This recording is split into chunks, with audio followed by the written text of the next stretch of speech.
பார்த்தீங்கன்னா ஆல் வச்சு நம்ம எப்படிலாம் சென்டென்ஸ் வந்து மேக் பண்ணலாம் அப்படின்னு பார்க்கலாம். தமிழில் நம்ம ஆளுன்னு சொல்லுவோம்ல, அவனால், என்னால், அந்த வார்த்தைகள் வரக்கூடிய இடத்துல எல்லாத்துலேயுமே நம்ம என்ன செய்யலாம் அப்படின்னா சே வந்து யூஸ் பண்ணலாம். ஸோ இப்போ நம்ம ஆல் அந்த வரக்கூடிய இடத்துல எல்லாத்துலேயுமே சே வந்து யூஸ் பண்ண போகிறோம்.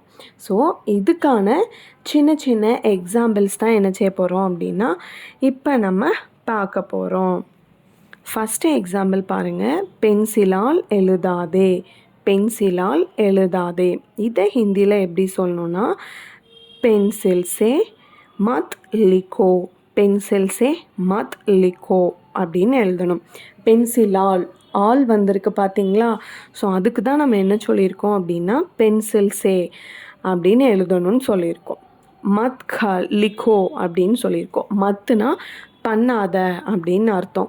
லிக்கோ அப்படின்னா எழுது அப்படின்னு சொல்லுவோம். மத் லிக்கோ அப்படின்னா எழுதாத அப்படின்னு அர்த்தம். பென்சில் சே மத் லிக்கோ. நெக்ஸ்ட் சென்டென்ஸ் என்ன அப்படின்னா நாம் கண்களால் பார்க்கிறோம், நாம் கண்களால் பார்க்கிறோம். இதை ஹிந்தியில் எப்படி சொல்லணும் அப்படின்னா ஹம் ஆங்கோ சே தேக்தே ஹே, ஹம் ஆங்கோ சே தேக்தே ஹே அப்படின்னு சொல்லணும். ஹம் அப்படின்னா நாம் அப்படின்னு அர்த்தம். ஆங்கோ அப்படின்னா கண்கள் அப்படின்னு அர்த்தம். ஆள்னு வந்திருக்கு பார்த்தீங்களா, அதுக்கு தான் நம்ம சே யூஸ் பண்ணியிருக்கோம். ஆங்கோ சே தேக்தே ஹே அப்படின்னா பார்க்கிறோம் அப்படின்னு அர்த்தம். ஹம் ஆங்கோ சே தேக்தே ஹே அப்படின்னு சொல்லணும். நெக்ஸ்ட் சென்டென்ஸ் என்னன்னா குழந்தை பசியால் அழுகிறது, குழந்தை பசியால் அழுகிறது.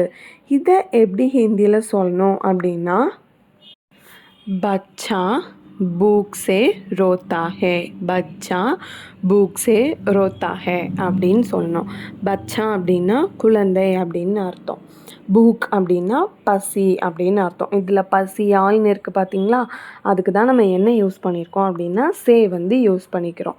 அழுகிறது அப்படிங்கிறத ரோத்தா அப்படின்னு சொல்லுவோம். பச்சா பூக் சே ரோத்தா ஹே அப்படின்னா குழந்தை பசியால் அழுகிறது அப்படின்னு அர்த்தம். ஸோ இப்போ நம்ம